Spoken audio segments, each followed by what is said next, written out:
Hey guys, welcome to another episode of Watch Hunting. We have a special edition today. Two guests joining us, Rob Nudds and Balázs Ferenczi from Fratello Magazine and the WASP Podcast.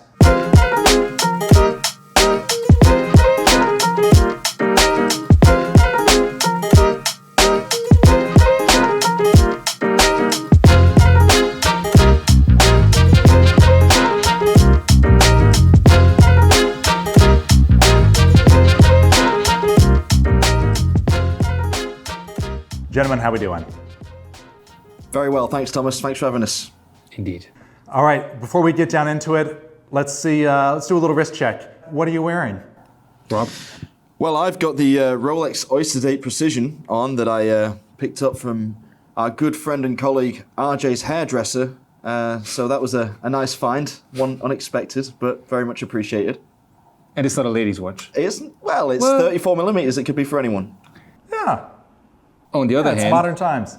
I'm wearing a man's watch. It's 38 millimeters, and it's a chronograph from the 40s, I think. It's a Grana chronograph, which is, I think Grana was a predecessor company of Certina until the 1950s, mid-50s. And it's a Venus powered 38 millimeter black steel chronograph, one of my favorites.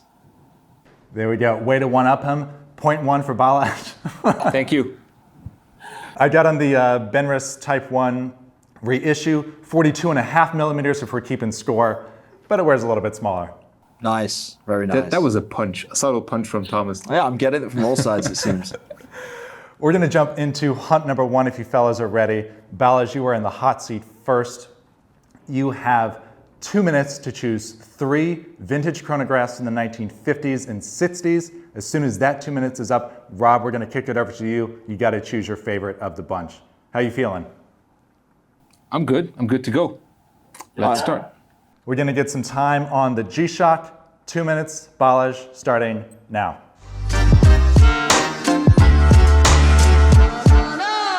Okay, Rob, this is how you search for chronograph, okay? Okay, Click on it. straight into the chronograph section. Yes, sir. Alrighty, so you're filtering down to the years now, It's a right? bit of, let's, I don't care about the price right now because I'm gonna filter for the brands. You know which brand I'm going for first. Okay, your old baby. Yes, sir. Right, so we want a big 37 millimeter Angelus with a 215. Oh, and the LE on the back, that's a number one. I'll tell you what that is later on. You know what the LE stands for? I do not, my friend. I do Okay, not. I'll tell you. Okay, I'm looking forward to it. I'm gonna tell you. But first, What else? All Get right, that. one watch down, just over a minute left. okay, wow. Speed it up, speed it up. Let me see.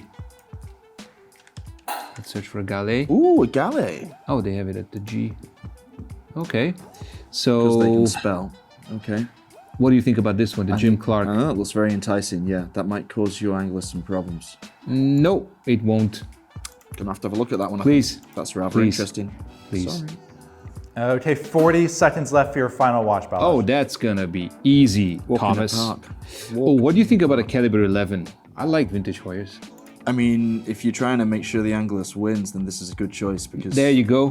tired of that. I like the caliber 11. And maybe you can tell us a story about the caliber 11 since you're a watchmaker. Well, I don't notice- think we have time in 2 minutes, but I'll touch on that one anyway. In any case, that's my pick. So Hoyer with the caliber 11, Galet with the Excelsior Park movement, and the Angelus LE Hungarian Air Force column wheel chronograph with a 38 millimeter steel case. There we go. In 2, 1, Rob, your thoughts. Okay, well, yeah, the Caliber 11 is most certainly a classic, and I am actually fonder of vintage Hoyer than I made out, but this is not a model that really gets me going, especially not when you line it up against the other choices that Balázs has made, which, let's face it, are pretty stunning. Oh, God, the price of that Galet is a bit scary. Let me have a look at this Angelus first. Okay, tell us about the LE. Why should I care? Right, so the LE is, it's a Hungarian abbreviation. It means Légiérő, which is Air Force in Hungarian. That means that this watch was probably used by the Hungarian Air Force in the 50s, hence the marking in the back.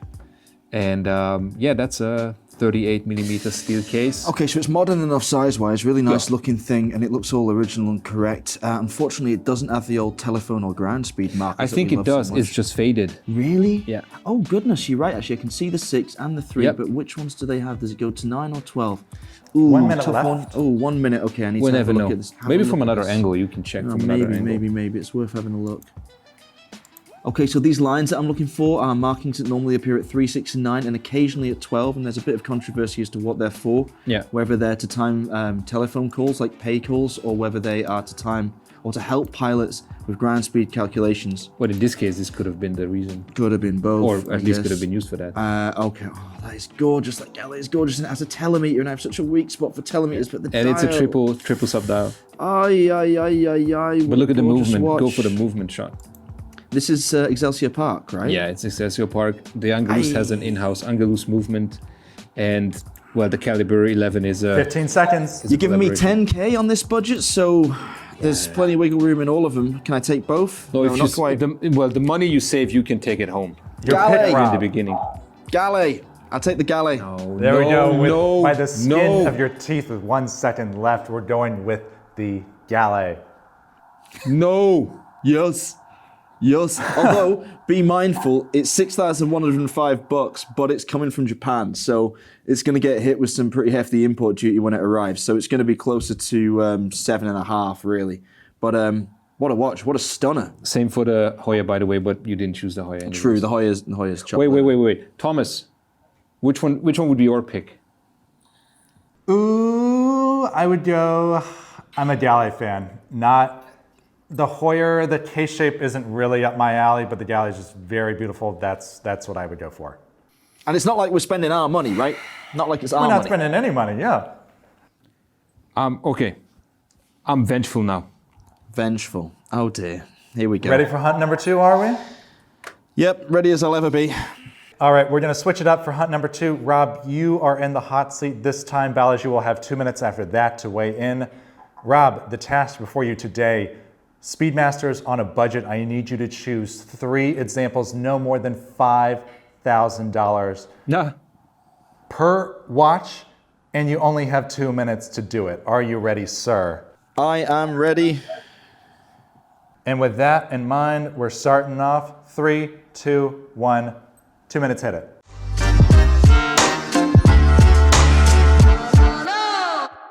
Okay, so I'm going to start at the very beginning. I'm going to start with an Omega Speedmaster Reduced, which is a controversial model, but I like it. And about 18 months ago, I really thought about buying one of these. I wish I had, because they've gone up about $1,000 since then. There's a ton of them in great condition in Japan, so I'm going to apply a location filter. But like I said previously with the Galley, be careful when you order these pieces, because they are going to get slapped with import duty. So for 20%. most of Europe, it's around 20%, yeah. So be careful of that, be mindful. But yeah, there's tons and tons to choose from, but I have to pick one. I like a bit of patina You on the really dial. shouldn't pick any of these. By the way. Ah, come on, man. I like them. Now, it's not for everybody because it's a modular movement, so the chronograph sits on top of a regular automatic, but I like the fact that it's an automatic. And I like... You do? Yeah. But a Speedmaster should be manual. Why You not? better pick Okay, one. I'm going to pick one. I picked one. There you go. Now, recently I acquired and traded a Schumacher Mark 40, and when I was looking into the 1151 movement inside it, I fell in love with this reference, and amazingly, the 35205000 is quite an affordable triple date model. We'll just go with this one from Spain. It's got some Nice. nice even patina on the This is a nice hour one. indices. 45 Yeah. seconds. 45 seconds. How dare You you? need to put in a Speedy Pro. Come on. Yeah, Speedmaster Professional. You should have started with this one. By the way. No. Yes, I'm yes. working my way up through the ranks now. Okay, so you need a Speedy Pro in there somewhere. 30 seconds for the lad from Manchester. Below 5. But the lad That's an auction. You can't choose that one. I can't choose that one? Okay, you can. I'm going to choose but this it's an one. auction, so I it's don't not going to care. be 3K. I make my own rules. I'm It's from the Manchester. it's the estimated price. It's not the estimated sales price. You know, it's not going to go like so far above it, is it? Okay, I'm done. I've got my 3. Well, that's a questionable Good. third choice. All right, Balázs, we're going to turn it over to you. Oh yes. 2 minutes. How did he do? Did he pick any good ones? Did he fail utterly? What's your favorite? Such bias. It's a hit and miss. He has the budget. He has the time. He chooses these. Gimmicky watches. Absolutely not the Speedy Reduced. Sorry, guys. It's a very expensive Speedy Why? Reduced. Why no Speedy Reduced? I don't know, man. It's everybody wants a Speedy Pro, not the Reduced. The Reduced is like a Reduced version? It's like a of it? has-been or never has-been version. It's a will be. No, That's what it it's is. no, it's yes, a, it it's is. no, it's a never be version. I'm not a fan of Speedy Reduced, to be honest. I think it's small. I don't like it's automatic. Speedy Pro should be mechanical, hand wound. Not a Speedy Pro. Yeah, but a Speedy should be Speedy Pro, in my opinion. Anyways, this is cool. I like this. There's a lot going on the dial. There's what, triple calendar, GMT, 24-hour indicator. Boof, this is not bad. I like this, but I think the size is a bit small at 39 for such a busy dial. It does stand up quite tall on the wrist. It's not a GMT. Yeah, by but the way. I'm not It's looking at the 24 watch hour. like this. I'm looking at the watch like this. No, you know? no, I'm saying like you're every right. sane person. trying to So agree even with though this is a bit of a stretch here, because that's an estimated price and it might go higher, I have to still go with the classic Thomas Speedmaster Professional from 2003 with the bracelet, pretty good condition for its age. Actually, it looks in exceptional condition for its Yeah, age. for its It age. probably will blow past that 3,000 estimate, but Yeah, there you I go. think I'm gonna go with the Speedy Pro. There we go. Speedy Pro, you'll definitely still be under. You could probably get under the 5K budget for that. There are some that I've seen for under 5K. I'm with you, Balázs. I think if you're gonna go for a Speedmaster, go for the original, the great Speedmaster Professional. Sorry, Rob, Reduced is not cutting it for me.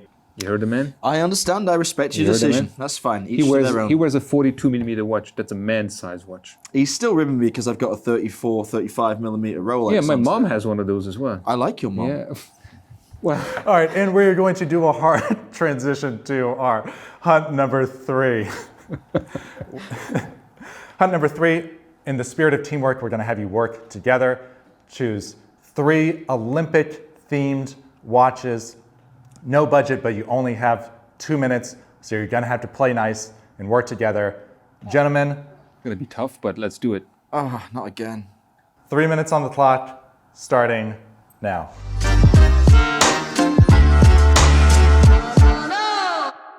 Okay. Go ahead. Can you spell? It's Olympic with a Y. Wait, like why or? No, O-L, then a Y. Okay. Oh, there's an N there. Sorry. So Olympic. I said it's Omega, but I don't want an Omega. I just want an Olympic watch. This is going so well so far. Okay. What are we looking for? Okay, the Montreal. Start with the Montreal. Okay. It's gotta be. Okay. Olympic Montreal. Yeah, that's the one. Oh, there's 4. Look at this one. There's no budget, right? No budget, No right? budget. No budget. Okay. Okay, good. Bag it. Get back to the market. Okay, we gotta go. Rising Sun. About a minute left. Rising Sun. There was one here somewhere. That'll do. Yeah, sure. 999 I from mean, it's what Germany. they cost. It's what they cost these days, isn't it? You know, put it in the bag. It's not gonna be cheaper. Well, we're running out of time. Yes, I know, because of all these pop-ups. Third one. Wait. You got an idea? Yes. I always got an idea. 45 seconds. Alrighty. Ooh, remember that from the podcast? We Okay, talked about okay. Swatch Olympic models. What about this one? Asian Collection. Ooh, History that's- Games. It's like, what is that? 1, 2, 3, 4, 5, 6, 7, 8. Ladies' watches. For your wrist, maybe? Because you like small ones. So it says it's an edition 94, but this was actually released for the 96 games, which was the Centenary games. And it's looking back with commemorative watches from many of the previous games. And you get how many? 1, 2, 3, 4, 5, 6, 7, 8, 9 watches in that box? Apparently, yes. Well, we might as well take it because we've probably got about 10 seconds to go or so, and we're Yes. in Thomas. dire straits. Okay, boom. Swatch it is. 5 seconds, feeling good? We're done. All right, go to the notepad. You guys have 2 minutes to work together to find your favorite of the 3. Talk it out. Okay, bronze medal. Swatch. It's got to be Swatch, right? Yeah. I'll get rid of it. Okay, nice. 9 watches for the price of, well, not even for the price of 1. But yeah, in comparison to these heavyweights. Tough choice. What are you saying? I love the Rising Sun. I think it's a beautiful watch. The coolest of the 5 that came out back then. Easy. Back then. Yeah, tell me a year your ago. silver medal and tell me your gold medal. Okay, don't rush us, Thomas. Jeez. You got time. Okay, so my silver is the Rising Sun because it's silver. No, it's not, but because it is my Rising Sun, my silver, and my gold is the Montreal because it's quirky, it's big, it's different, It's vintage. It's iconic. And I had one. Yep. And I sold one. Yep. And Sad story. it's cheaper, much cheaper than Rising Sun. So I would say silver for the Rising Sun, albeit that's my favorite. Modern Speedies the last few years, and gold for the Montreal Albatross. I mean, All right, with about 45 seconds left, you do have to work together to agree on a complete list. everything he says is true for once. Not a lie has slipped out of his mouth. Always true. For the last 30 seconds. Rising Sun, it was a modern classic. As soon as it hit the market, it is, like Balázs said, the best of the ones released for the 2021 Tokyo Olympics. I had the chance to buy one at a fair price back in January 2020, and I decided to go for a broad arrow instead. I don't regret it from a personal perspective, but from a financial perspective, yeah, I really should. I mean, look at this. This watch isn't even 2 years old, 15 really. seconds. I mean, it's an What's your absolute favorite? stunner, but there's no contest here. The Montreal is the winner. It is the best Olympic watch ever, and it is an absolute beast in every sense of the word. There we go. And there we go, gentlemen. That is time. A very unique pick as far as Olympic level things go. I think the Speedy would probably be the crowd favorite, but I'm with you here on a deeper cut. Tell us a little bit about this watch. Well, if you are going to buy this one for just under 4K, instead of picking the Speedmaster, which will cost you between, I guess, 8.5 and 11.5 these days, depending on condition, that leaves you with some spare change that you might want to buy another one or two of these with, because they are unreliable as hell. Oh, yeah. It's basically a beautiful box for watch parts, and I love it. Electronic watch parts. Electronic watch parts, so it's a nightmare to fix. Re-welding the coils of models like this was one of my favorite pastimes when I was at the bench, because nobody usually bothered to fix them. And this is worth fixing if you can, because it's a stunner. And it's made for the 1976 Montreal Olympics. I think you can see the case back. It's like a double case back, and you can see can you see the Montreal logo? I'm not sure, but it's definitely made for the 76 Olympics in Montreal. And yeah, it's pretty cool. You have the analog on the right, you have the digital display on the left. It's big, it's chunky, it's heavy. It has the bracelet. But it wears really well, right? It wears well. Yeah, it's big. It's really, really big, but it wears well. The bracelet is very similar to the Speedmaster 125. The TV. No. The first automatic chronometer certified chronograph. Ah, yeah. It is. 46 by 45 millimeters. Yeah, but don't pay too much attention to those measurements, because it does sit like down your wrist. It doesn't like dominate it in the same way a round watch would. And the clasp, it tapers to the clasp so significantly. It's a lot better on the wrist than it looks like it might be. Certainly than it sounds like it might be. But it's huge. There's a case back shot. Oh, nice. Here we go. That's the Montreal or the Olympic logo, and that's the Seamaster logo. Pretty cool. Well done, gentlemen. I give you a little bit extra time because I do really like this watch in particular. An oddball choice. I'm very glad you chose it. Altogether, how do you think you did today? Rob? I did great. I did fantastically well, yeah, as usual. I was a superstar. Balázs was all right. Normally he's subpar, but he was okay today. Okay. Thank you. I was better than Rob. That's it. Period. Done. Done. That's it. I was better than Rob, which I am most of the time. So. Yeah, I deserve that. No, but all jokes aside, it was fun. I think we picked some cool watches. Yeah. A bit Omega heavy, as always. Well, yeah, cream But- rises to the top, right? There you go. But yeah, I think we did good. Yeah, fun times. I think y'all did just well. Passionate conversation from you two. Love to see the energy that you have. You're still friends at the end of the day, hopefully. We weren't friends at the beginning, so that would be a miracle if we were. But Yeah, I mean, Oh, we're what a distant personal journey. acquaintances. Yeah. All right, with that, we'll close it out. Thank you guys so much for joining another episode of Watch Hunting. Thanks to Rob, thanks to Balázs. We'll have more episodes on the channel all the time. Like, subscribe. In the meantime, enjoy your watches. Boom. Cut.